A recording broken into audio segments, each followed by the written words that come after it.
Uday. Well, the top story today, the Adani Group has indirectly acquired more than 29% in news broadcaster NDTV. Adani group अब indirectly NDTV में करीब 30% हिस्सा ले रहा है और साथ ही साथ 26% ओपन ऑफर ला दिया। सच्चाई छुप नहीं सकती बनावट के असूलों से, ये खुशबू आ नहीं सकती कभी कागज के फूलों से। प्रणाम, मैं निर्मलेंदु आज उदय से। कहते हैं कि सच्चाई छिप नहीं सकती बनावट के उसूलों से। जी हाँ, आज मुझे यही गीत याद आ रहा है, और खुशबू आ नहीं सकती कागज के फूलों से। जी हाँ, सच है कि बनावटी भाषणबाजी और छल कपट से कभी भी किसी का भला ना हुआ है और न ही कभी होगा। एनडीटीवी बिक चुका है। अडानी ग्रुप ने 29% से ज्यादा स्टेक खरीद लिया है और इसी मुद्दे को लेकर ट्विटर पर लोगों का गुस्सा अडानी पर लगातार उतर रहा है। किसी ने कहा कि अंधभक्तों को छोड़कर देश की जनता रवीश कुमार के साथ हैं, तो किसी ने प्रणय राय और राधिका पर गर्व महसूस करते हुए कहा कि यही भारत की असली पुत्री हैं, पुत्र हैं।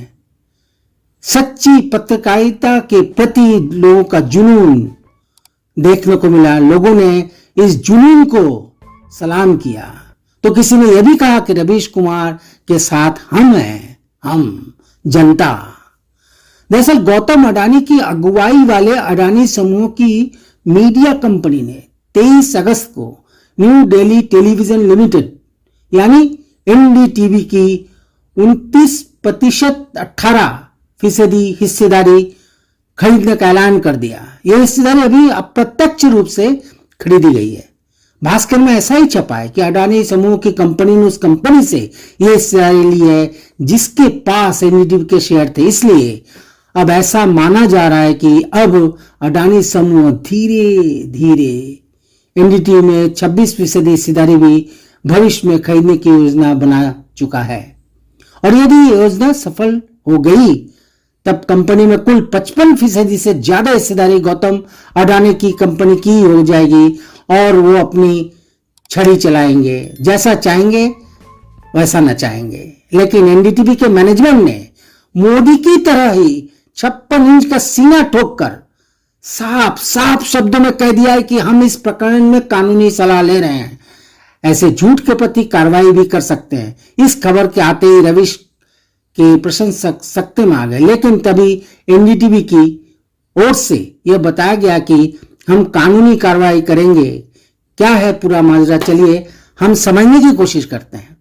गीता में कहा गया है कि सत्य परेशान हो सकता है लेकिन हार नहीं सकता।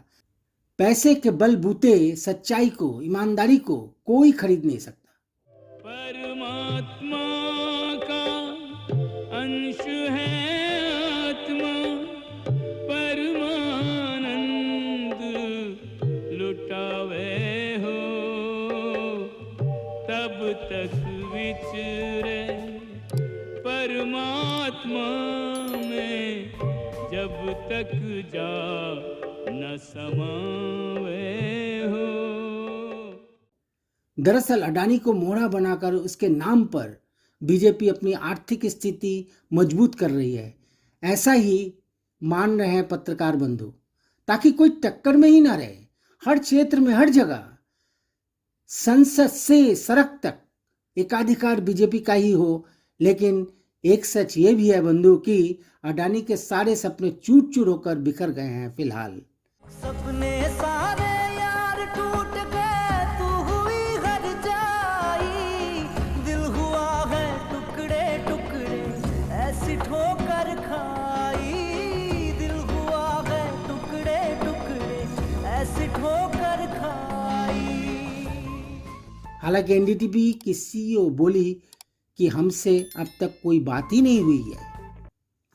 ऐसे में मेरा एक ही सवाल है कि 8 साल पहले जिस इंसान के पास देश की हर समस्या का समाधान हुआ करता था, जिस इंसान को देश की सर्वोच्च गद्दी पर जनता ने बिठाया था, जिस इंसान ने हमसे बड़े बड़े वादे किए थे, जिस इंसान ने सपनों का सौदागर बनकर हमें उम्मीद की किरण देखने के लिए बाध्य कर दिया था, जिस इंसान ने कहा कि हम चौकीदार हैं, जिस इंसान ने कहा कि आप हमें वोट दो, हम आपको आजादी देंगे, आज बल्कि अब वही इंसान देश की सबसे बड़ी समस्या बनकर बैठा हुआ है, कुंडली मारकर बैठा हुआ है।